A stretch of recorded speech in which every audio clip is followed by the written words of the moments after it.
नमस्कार साथियों, जय हिंद जय भारत। स्वागत है आप सभी का ऑल एग्जाम प्लेस पे। दोस्तों इस वीडियो में हम बात करेंगे ग्रामीण अर्थव्यवस्था की कैसे तैयारी की जाए एमपी पटवारी के लिए। जी हाँ, काफी बच्चों का मुझे क्वेरी आई कि सर पटवारी के लिए हमें ग्रामीण अर्थव्यवस्था में क्या क्या टॉपिक पढ़ने होंगे, वो वीडियो में आपके लिए लेके आया हूं। ये टॉपिक अगर आपने कर लिए तो आपके 100% क्या हो जाएंगे, श्योर हो जाएंगे कि हाँ भाई ग्रामीण अर्थव्यवस्था आपका कंप्लीट हो गया। उसके पहले दोस्तों आप हमारा ऐप डाउनलोड कर सकते हैं जहां पर आपको डिफरेंट कोर्सेज चल रहे हैं और मिल जाएंगे। अभी पटवारी कोर्स पे स्पेशल डिस्काउंट चल रहा है। जी हां, 999 रुपए में कंप्लीट पटवारी का कोर्स आपको मिलने वाला है।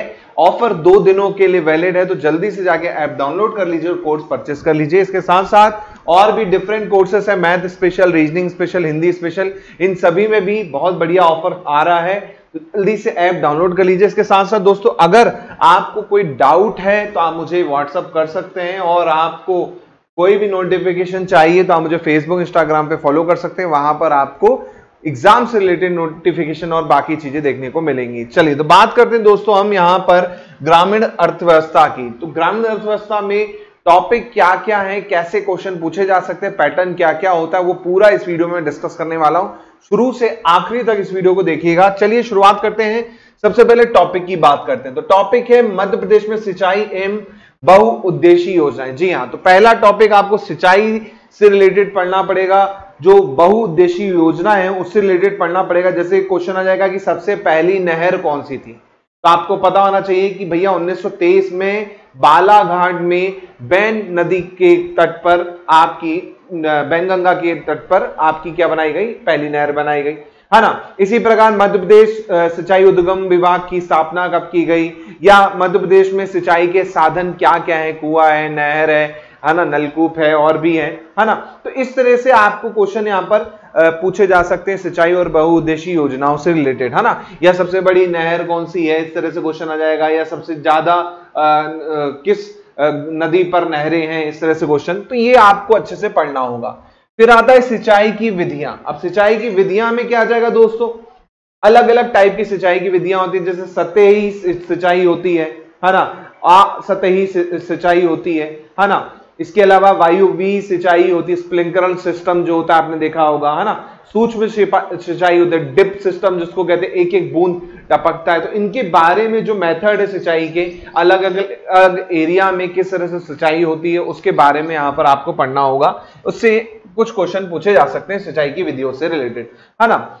इसके बाद मैं बात करता हूं सिंचाई की विधियों के बाद आपका प्रमुख फसल। जी हाँ, प्रमुख फसलें कौन सी हैं, है ना, कितना उत्पादन होता है। नंबर 1 मध्य प्रदेश कौन कौन सी फसल के मामले में, उत्पादन के मामले में, इससे क्वेश्चन आ सकते हैं। उनके वनस्पतिक नाम आ सकते हैं, साइंटिफिक नाम पूछ सकता है। इसके अलावा इसमें प्रमुख फसलें तो आपने देख ली, उसके बाद आपका कृषि उत्पाद भी पूछ सकता है। उत्पाद से रिलेटेड मतलब जैसे एपीकल्चर क्या कहलाता है, एपीकल्चर क्या कहलाता है, सेरीकल्चर क्या कहलाता है, पीसीकल्चर क्या कहलाता है, जितने कल्चर से रिलेटेड चीजें हैं वो यहां पर पूछ सकता है ना।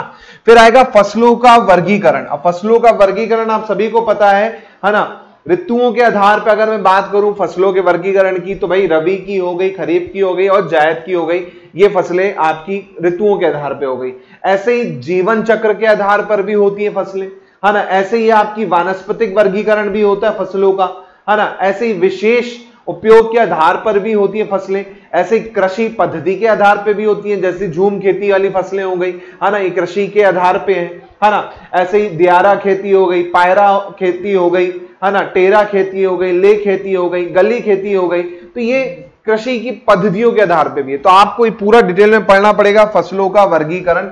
इस पे क्वेश्चन आ सकते हैं। जैसे आपको बोल देगा, मान के चलो कि इनमें से कौन सी खरीफ की फसल है, 4 ऑप्शन दे देगा, जिसमें 3 हो सकते हैं आपके रबी की फसल के हों, है ना, और बाकी आपको बोल दे कि कौन सी खरीफ की है या रबी की है। तो इस तरह से क्वेश्चन यहां पर बन सकता है ना। या बोल देगा रेशे वाली फसल कौन सी है ना, या बोल देगा शिकारी फसल कौन सी है। तो इस तरह के क्वेश्चन यहां पर बन सकते हैं फसलों के वर्गीकरण से। फिर आता है मध्य प्रदेश में पशुपालन। जी हाँ, पशुपालन से रिलेटेड आपको पढ़ना पड़ेगा। पशुपालन में जितने विभाग है, जैसे राज्य पशुधन कुक्कुट विभाग हो गया, है ना, इसकी स्थापना कब की गई, इसका हेडक्वार्टर कहां पर है, इसका मुख्यालय कहां पे है। इसके अलावा आपको पता होगा गौ कैबिनेट भी बनाई गई है मध्य प्रदेश में, है ना, तो ये क्वेश्चन भी आ सकता है कि मध्य प्रदेश में पहली गौ कैबिनेट का गठन किया गया। इसके अलावा पशु गणना भी होती है ना, जैसे इंसानों की सेंसस होते हैं वैसे ही पशुओं का भी सेंसस होता है। नंबर 1 कौन सा स्टेट है बकरी पालन में, गाय पालन में, इस तरह से भी क्वेश्चन आ सकता है। मत्स्य पालन में, है ना, प्रजनन केंद्र कितने हैं मध्य प्रदेश में, कौन कौन से जिले में है ना, ऑपरेशन फ्लड क्या है ना। इसी प्रकार ऑपरेशन या फिर बोल देगा जीआई टैग में कड़कनाथ जैसे रिलेटेड क्वेश्चन पूछ लेगा। कड़कनाथ मुर्गा के बारे में क्वेश्चन आ जाएगा कि कड़कनाथ मुर्गा कहां का है, जीआई टैग कब मिला, है ना। तो इस तरह के क्वेश्चन आपको कई बार पूछे जा सकते हैं। तो थोड़ा सा फसल में आपका पशुपालन वाला पार्ट भी आ जाएगा, तो इसको थोड़ा ध्यान रखना है। इसके बाद जो आएगा दोस्तों मध्य प्रदेश में वन आ जाएगा, वन फॉरेस्ट वाला पार्ट आपको पढ़ना पड़ेगा। फॉरेस्ट में बेसिकली वन नीति कौन सी है मध्य प्रदेश की, पहली लेटेस्ट में कौन सी है ना। वन प्रबंधन संस्थान कहां कहां पे हैं आपके मध्य प्रदेश में, है ना। राज्य वन अनुसंधान केंद्र कहां पे हैं, कृषि अनुसंधान केंद्र कहां पर है। तो इससे रिलेटेड क्वेश्चन भी यहां पर आपको क्या कर सकता है, वो पूछा जा सकता है ना। वन रिपोर्ट जो आपकी लेटेस्ट आती है 2019 की 2021 की, है ना, वो उससे रिलेटेड क्वेश्चन आ सकते हैं। योजनाएं वन से रिलेटेड, जैसे चरण पादुका योजना है ना, सिंगरौली से चालू की गई थी ये योजना। इसके अलावा एकलव्य शिक्षा विकास योजना है ना, ऐसे ही आपकी पंचवन योजना है, दीनदयाल वनांचल योजना है। तो ऐसी योजनाएं भी जो वन से रिलेटेड है वो भी पूछा जा सकता है। फिर आएगा मध्य प्रदेश में खनिज, तो खनिज से रिलेटेड चीजें आपको पढ़नी होंगी। अब खनिज में क्या क्या आ जाएगा भाई साहब, कहां पर कौन सा खनिज पाया जाता है, किसके लिए नंबर 1 के नाम से जाना जाता है मध्य प्रदेश, है ना। इस तरह के क्वेश्चन भी आपको यहां पर क्या हो सकते हैं, पूछे जा सकते हैं, है ना।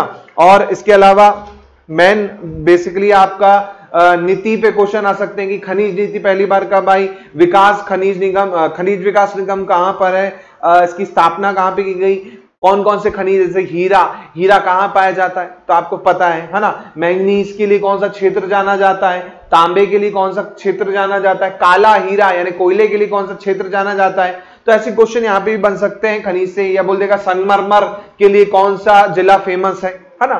तो यहां पर ये क्वेश्चन बनेंगे। फिर आएगा मध्य प्रदेश का उद्योग, तो उद्योग में आपको दोस्तों क्या क्या पढ़ना होगा, उद्योग में जितने उद्योग हैं, उद्योग में पहले तो आपका रैंकिंग में क्वेश्चन आ सकता है लेटेस्ट करंट अफेयर में कि ease of doing business ranking में मध्य प्रदेश का कौन सा नंबर है, तो याद रखिएगा 4था स्थान था 2019 के अकॉर्डिंग, है ना।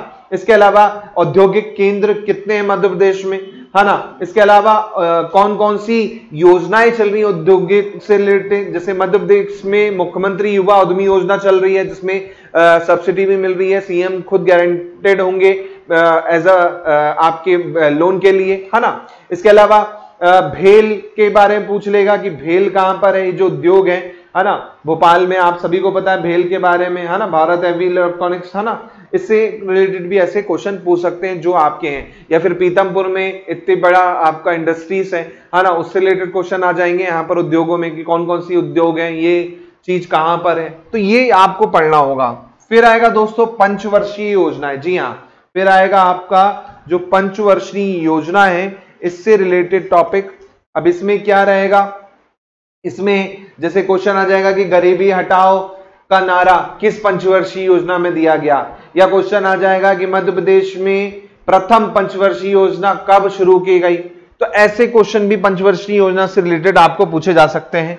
फिर आता है दोस्तों मध्य प्रदेश का आर्थिक सर्वेक्षण, इकोनॉमिक सर्वे, है ना। तो इकोनॉमिक सर्वे में जो लेटेस्ट होता है, जैसे 2020-21 का सर्वे आया, वो आपको करंट अफेयर से रिलेटेड पढ़ना पड़ेगा, है ना। फॉर एग्जांपल जैसे आ गया क्वेश्चन में कि भाई मध्य प्रदेश में 20-21 के अंतर्गत मनरेगा योजना के अंतर्गत कितने लोगों को रोजगार प्रदान किया गया, या कितने रुपए बांटे गए, है ना।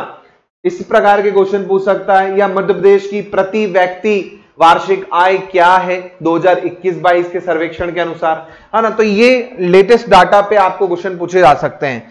फिर आता है मध्य प्रदेश सरकार की प्रमुख योजनाएं, जी हाँ, मध्य प्रदेश सरकार की प्रमुख योजनाएं। अब योजनाएं में जाहिर सी बात है जितनी योजनाएं हैं उनसे रिलेटेड आपको क्वेश्चन आ जाएगा, जैसे रूफ टॉप परियोजना जो है हर छत पर मुस्कुराता सूरज, सौर एनर्जी से रिलेटेड आपकी योजना है, उसमें आपको सब्सिडी दी जा रही है। अगर आप सौर पैनल अपने यहाँ इंस्टॉल करवाते हैं एक लिमिट के लिए, है ना, तो वहां पर आपको सब्सिडी है। इसके अलावा मनरेगा से रिलेटेड क्वेश्चन पूछ लेगा, है ना। अंकुर योजना की शुरुआत कहां से हो गई, क्वेश्चन आ सकता है ना। तालाबों के निर्माण में रिलेटेड क्वेश्चन आ जाएगा, या भवांतर योजना आपको पूछ सकता है कि कब शुरू हो गई।